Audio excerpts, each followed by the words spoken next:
সুপ্রিয় দর্শকবিন্দু, আসসালামু আলাইকুম রহমতুল্লাহি ওয়া আন্দোলন এখন গলার কাঁটা, গণক্ষমা পেতে চান এনবিআর কর্মকর্তারা। এই শিরোনামে জাগো নিউজ 24.com একটি প্রতিবেদন প্রকাশিত হয়েছে, যার বিস্তারিত বলা হয়েছে, আন্দোলন এখন গলার কাঁটা হয়ে দাঁড়িয়েছে জাতীয় রাজস্ব বোর্ডের কর্মকর্তা ও কর্মচারীদের জন্য। একসময় বিভিন্ন দাবি দাওয়া নিয়ে যারা দর কষাকষি করতেন, এখন তারা দিন কাটাচ্ছেন বহিষ্কার আর দুদক আতঙ্কে। সময় পেরিয়ে যাওয়ার পর এখন তাদের বোধোদয় হয়েছে যে আন্দোলন করা ভুল ছিল। এরই মধ্যে কেউ কেউ গণক্ষমা চাওয়ার বিষয়েও ভাবছেন। গত কয়েকদিনে এনবিআরের 16 কর্মকর্তার বিরুদ্ধে অনুসন্ধানে নেমেছে দুদক। একই সময়ে 6 কর্মকর্তাকে বদলি এবং 5 কর্মকর্তাকে সাময়িক বহিষ্কার ও বাধ্যতামূলক অবসরে পাঠিয়েছে এনবিআর। এসব ঘটনায় আতঙ্ক বিরাজ করছে এনবিআরের কর্মকর্তা ও কর্মচারীদের মধ্যে। কেউ কেউ বলছেন, এনবিআর বিলুপ্তির বিরুদ্ধে আন্দোলনে জড়িয়ে কঠিন শাস্তির মুখে পড়েছেন তারা। চাকরি বাঁচাতে এরই মধ্যে এনবিআর চেয়ারম্যান মোহাম্মদ আব্দুর রহমান খানের কাছে ক্ষমা চেয়েছেন কয়েকজন। কেউ আবার যোগাযোগ করছেন চেয়ারম্যানের ঘনিষ্ঠজনদের সঙ্গে। অধিকাংশ কর্মকর্তাই আন্দোলনকে ভুল আখ্যা দিয়ে চেয়ারম্যানের কাছে ক্ষমা চাওয়ার প্রস্তুতি নিচ্ছেন। এনবিআরের যৌক্তিক সংস্কার ও প্রতিষ্ঠানটির চেয়ারম্যানের অপসারণ দাবিতে প্রথমে মে মাসে ও দ্বিতীয় দফায় জুনের শেষ সপ্তাহে আন্দোলন করেন প্রতিষ্ঠানটির কর্মকর্তা ও কর্মচারীরা। সারা দেশে কাস্টমস অফিস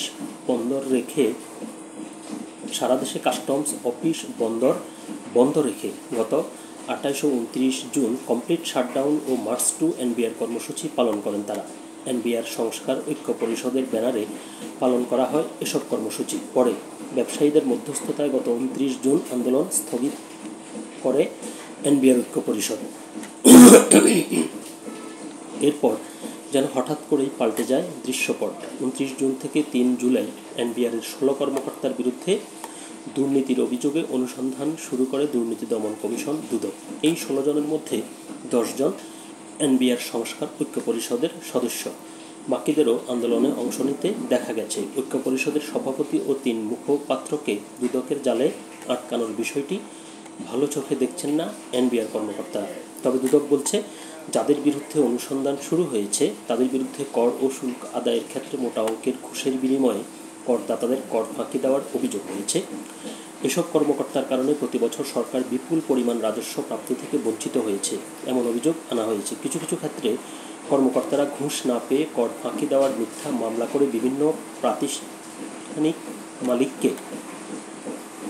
প্রতিষ্ঠানের মালিককে হয়রানি করেছেন বলেও অভিযোগ রয়েছে দুদকের কাছে।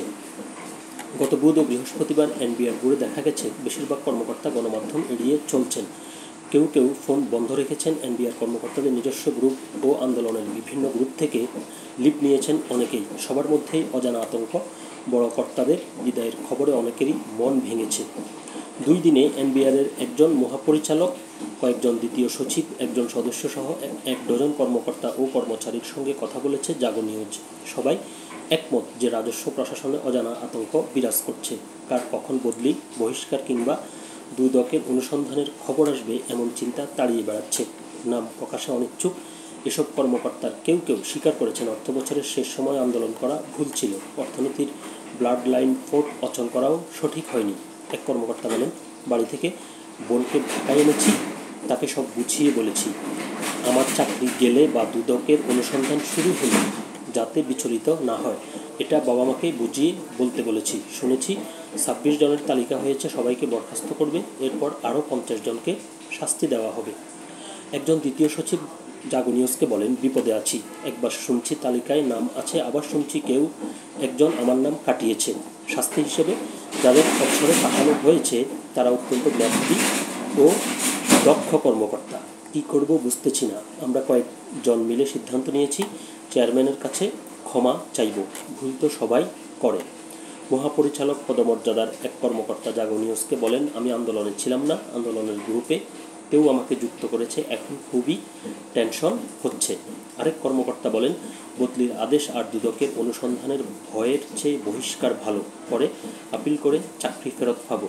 দুদক ধরলে পরিবার সমাজে বিব্রত হব, এখন সব কিছুর জন্য নিজেকে প্রস্তুত করেছি।